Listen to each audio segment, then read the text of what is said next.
বিএনপির সিনিয়র যুগ্ম মহাসচিব রুহুল কবির রিজভী বলেছেন, আওয়ামী লীগের ক্লিন ইমেজের ব্যক্তিরা বিএনপির সদস্য হতে পারবেন। বৃহস্পতিবার নয়াপল্টনে বিএনপির কেন্দ্রীয় কার্যালয়ে এক সংবাদ সম্মেলনে তিনি কথা বলেন। এ সময় তিনি বলেন, কেউ দীর্ঘদিন রাজনীতি করেনি বা আওয়ামী লীগের আমলে যারা দোসর ছিলেন না, একসময় আওয়ামী লীগ করতেন, যারা আওয়ামী লীগের কর্মকাণ্ড, লুটপাট, সন্ত্রাসী কর্মকাণ্ড, টাকা পাচার পছন্দ করেননি কিংবা নিজেরাও এসব কর্মকাণ্ডের সাথে জড়িত নয়, এই ধরনের মানুষ বিএনপির নতুন প্রাথমিক সদস্য হতে পারবে। তিনি বলেন, যারা আওয়ামী লীগের রাজনীতি থেকে অনেক আগেই দূরে সরে গেছেন, ক্লিন ইমেজ রয়েছে যাদের, এছাড়া শ্রমিক, কৃষক, ব্যাংকার অর্থাৎ এলাকায় সজ্জন মানুষ হিসেবে পরিচিত, তারা সবাই আমাদের নতুন সদস্য হতে পারবেন যদি আমাদের দলের আদর্শ ধারণ করেন। রিজভী বলেন, বিএনপির নতুন সদস্য হতে পারবে সমাজের সর্বস্তরের মানুষ।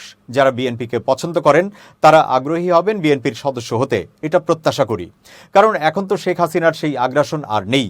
তিনি আরও বলেন, এবার বিএনপির প্রাথমিক সদস্য হতে হলে আগে প্রাথমিক সদস্য ফর্ম নিতে হবে এবং রসিদ কাটতে হবে। এভাবেই যথাযথ পদক্ষেপের মাধ্যমে সদস্য পদ দেওয়া হবে।